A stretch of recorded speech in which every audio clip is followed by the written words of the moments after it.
गोवर्धन घराणीला ही मालिका सादर करणार आहे. एकदा श्रीकृष्ण आणि बलराम यांनी पाहिले की याज्ञिक ब्राह्मण ज्याप्रमाणे वैदिक यज्ञयागात मग्न झाले होते त्याप्रमाणे वृंदावनवासी गोपजन स्वर्गराज इंद्राला प्रसन्न करण्यासाठी एका यज्ञाचे आयोजन करण्यात व्यस्त झाले होते. परंतु श्रीकृष्णांना आपल्या भक्तांची अशी वैदिक कर्मकांडे थांबवून एकमेव शुद्ध भक्तीची दृढतेने संस्थापना करण्याची इच्छा होती. इंद्र भक्त असला तरी त्याला झालेल्या गर्वामुळे श्रीकृष्णांना त्याला धडा शिकवायचा होता. आपली यज्ञाची तयारी कुठपर्यंत आली आहे? नंद महाराज, आपली यज्ञाची तयारी जवळजवळ संपन्न झाली आहे.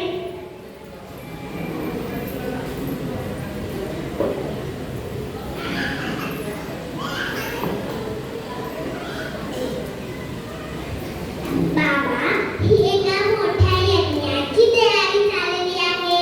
ती कशासाठी? अशा यज्ञाचं फळ काय?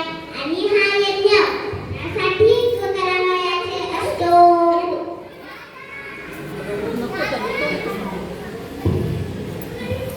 ह्या बालकाला यज्ञातील आंतरिक गोष्टी कशा समजणार? बाबा, मला या यज्ञाविषयी जाणून घेण्याची फार उत्कंठा आहे. कृपया या यज्ञाचा हेतू मला सांगा. बाबा, हा यज्ञ वेदांच्या आज्ञेनुसार होत आहे की हा केवळ एक प्रचलित उत्सव आहे? प्रिय कृष्ण, हा यज्ञोत्सव आपल्या येथे परंपरागत चालत आला आहे. देवराज इंद्राच्या कृपेमुळे आज पाऊस पडतो आणि मेघ त्याचे प्रतिनिधी आहे. त्यांनी भरपूर पाऊस पाडला तरच कृषी कार्य यशस्वी होतील. धर्मकार्य, आर्थिक विकास आणि शेवटी मुक्ती यासाठी पाण्याची आवश्यकता असते आणि म्हणूनच असे यज्ञ मंगलदायक आहे. परंतु बाबा, हा यज्ञ करण्याची आपल्याला काही आवश्यकता नाही. आपण हा यज्ञ करणे बंद करावे. कोणत्याही भौतिक समृद्धीसाठी देवी देवतांची उपासना करण्याची आपल्याला काही आवश्यकता नाही. कारण खरे तर पूर्ण पुरुषोत्तम भगवंताकडूनच आपल्याला सर्व काही प्राप्त होत असते.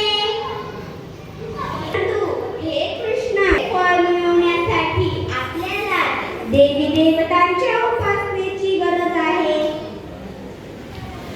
बाबा, त्यासाठी मला अशा उपासनेची गरज वाटत नाही. प्रत्येक जीव आपल्या कर्मानुसार जन्म प्राप्त करीत असतो. वर्तमान जीवनातील कर्मानुसारच तो भावी जन्म प्राप्त करीत असतो. त्यामुळे जीवाला सुख दुःख त्याच्या कर्मानुसारच प्राप्त होत असते. परंतु नंद महाराज, आपण देवतांना प्रसन्न न करता केवळ भौतिक कार्यापासून चांगले फळ कसे प्राप्त करणार? हो, केवळ भौतिक कार्यच फळासाठी पुरेसे नाही. त्यासाठी देवतांची मान्यता असावी लागते. ज्याप्रमाणे एखाद्या बालकाच्या माता पितेने चांगला सांभाळ करूनही बालक बिघडते. हो, म्हणूनच कृषी कार्याचे उत्तम फळ प्राप्त होण्याकरिता आपण इंद्राला प्रसन्न ठेवलेच पाहिजे. कारण इंद्र हे जग पुरविणारे एक अधिष्ठात्री देवता आहे.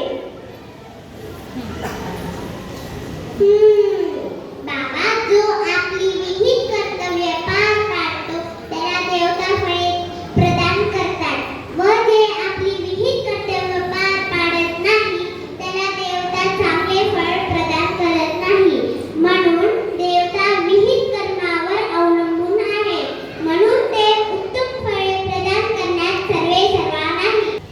आपण अनेक पिढ्यांपासून हा यज्ञ करत आलो आहोत आणि हा बालकृष्ण आपल्याला विविध कर्म चांगल्या प्रकारे करण्याचा सल्ला देत आहे. हो, देवी देवतांची उपासना केली नाही तर आपण सुखी राहणार नाही. ठीक आहे कृष्णा, तू म्हणत आहे आपण तसेच करूया.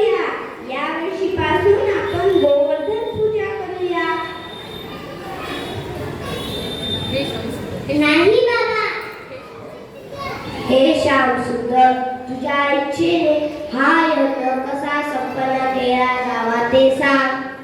अशा प्रकारे श्रीकृष्णाने वृंदावनवासियांना पहिल्या पूजेपासून प्रवृत्त केले व गोवर्धन पूजा कशा प्रकारे संपन्न करावी याचे मार्गदर्शन केले. श्रीकृष्ण म्हणाले, यज्ञाकरिता जे तूप आणि धान्य आले आहे त्यापासून अनेक प्रकारची स्वादिष्ट व्यंजने तयार करा व वैदिक मंत्राचे उच्चारण करू शकणाऱ्या आणि यज्ञाहुती देणाऱ्या ब्राह्मणांना आमंत्रण द्या. त्यांना सर्व प्रकारच्या धान्याचे दान करा.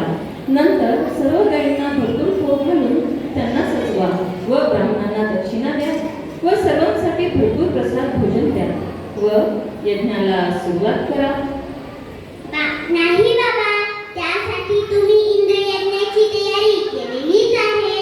आपण त्याचा वापर गोवर्धन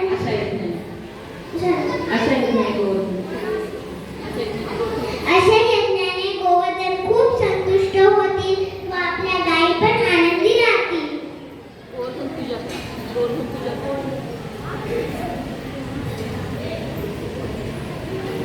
ब्राह्मणांना बोलवा, ब्राह्मणांना घेऊन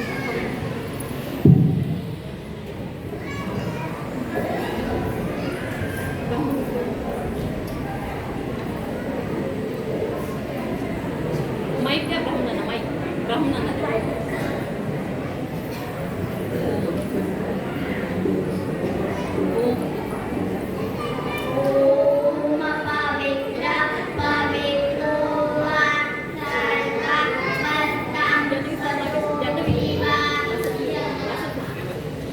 यह